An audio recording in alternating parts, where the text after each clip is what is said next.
Hello dear students, as you all know, yesterday we have studied nutrition in plants and its types, and today I am going to teach you photosynthesis in plants.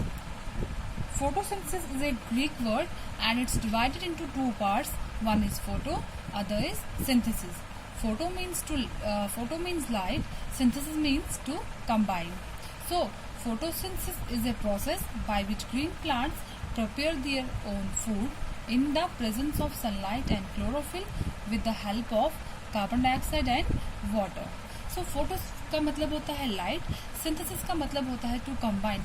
जब light की मदद से plants अपना खाना prepare करते हैं carbon dioxide की मदद से एंड वाटर की मदद से, ठीक है, ऐसी प्रोसेस को बोलते हैं फोटोसिंथेसिस.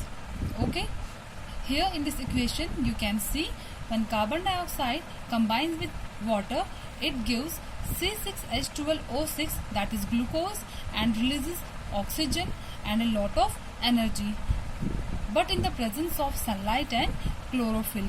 फोटोसिंथेसिस की प्रोसेस में जब कार्बन डाइऑक्साइड वाटर के साथ कंबाइन करता है तो ये बनाता है ग्लूकोज और रिलीज करता है oxygen and lot of energy. लेकिन इस इक्वेशन के लिए, फोटोसिंथेसिस की प्रोसेस के लिए सनलाइट और क्लोरोफिल का होना बहुत जरूरी है, ठीक है.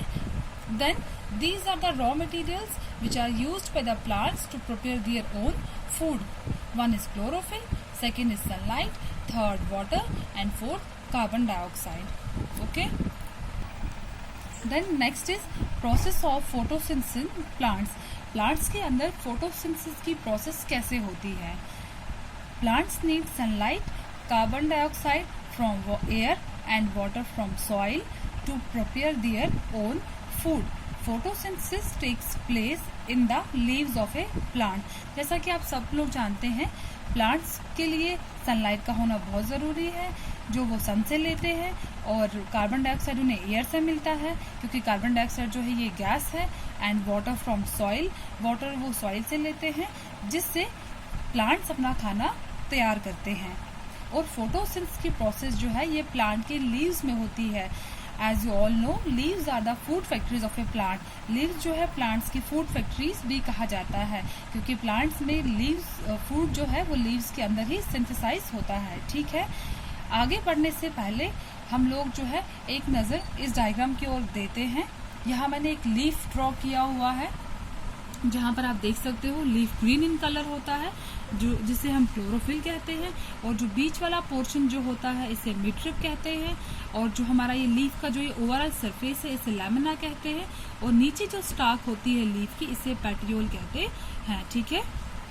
Moving forward, leaves have tiny pores called stomata through which carbon dioxide enters the plant. Plant cells contains tiny structures called chloroplasts that contain chlorophyll. Okay, leaves के अंदर छोटे छोटे सुराख होते हैं जिन्हें हम स्टोमेटा कहते हैं, जहाँ से कार्बन डाइऑक्साइड जो है वो प्लांट के अंदर एंटर कर जाता है. और प्लांट सेल्स के अंदर भी छोटे छोटे स्ट्रक्चर्स होते हैं, टाइनी स्ट्रक्चर्स होते हैं जिन्हें क्लोरोप्लास्ट कहते हैं, जिनके अंदर क्लोरोफिल होता है. क्लोरोफिल यानी ग्रीन पिगमेंट जो आप प्लांट लीफ के अंदर देखते हैं उसे क्लोरोफिल कहते हैं, ठीक. Carbon dioxide and water in the presence of sunlight and chlorophyll get converted into glucose and oxygen. जो कार्बन डाइऑक्साइड और वाटर जो होता है ये सनलाइट और क्लोरोफिल की प्रेजेंस में ग्लूकोज में कन्वर्ट हो जाता है in the process of photosynthesis and releases oxygen. Oxygen को रिलीज करते हैं, ठीक है. Then oxygen then leaves the plant through the stomata. Glucose gives nourishment to the plant. The extra glucose produced is stored by the plant in the form of starch for later use.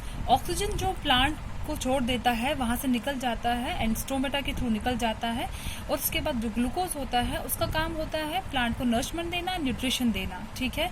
और जो extra glucose plant में produce होता है वो plant के अंदर ही store रहता है in the form of starch. Starch यानी ये सब्सटेंस होता है फूड के अंदर जो बाद में प्लांट उसे फर्दर यूज करता है, ठीक है.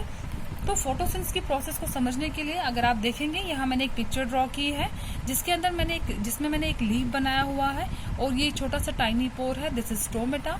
और स्टोमेटा के थ्रू क्या होता है, वैसे तो स्टोमेटा बहुत छोटा होता है, इसे हम अपनी नेक्ड आई से नहीं देख सकते हैं, but we can see these tiny structures with the help of microscope.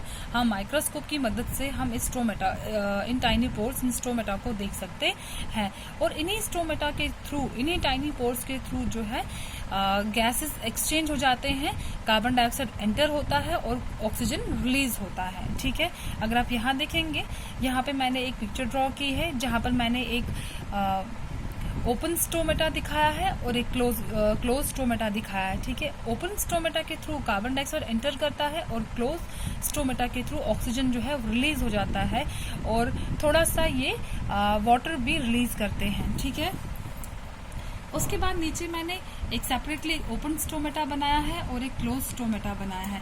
Open stomata में आप देख सकते हैं, और जो स्टोमेटा होते हैं these are somewhat like bean shape. ये एक जो हम राजमा खाते हैं किडनी शेप बीन्स, उसी शेप का होता है। ठीक है, बाहरी लेयर को हम बोलते हैं गार्ड सेल्स। ये स्पेशलाइज्ड सेल्स होती हैं on which the opening and closing of stomata depends. In guard cells के ऊपर ही स्टोमेटा का ओपन होना और क्लोज होना डिपेंड करता है। ठीक है, दिस इज स्टोमेटल पोर। ये जो है ओपनिंग है स्टोमेटा पोर की, क्योंकि ये मैंने एक ओपन स्टोमेटा बनाया है और स्टोमेटा जो है वो ओपन रहता है during the day and closes at the night.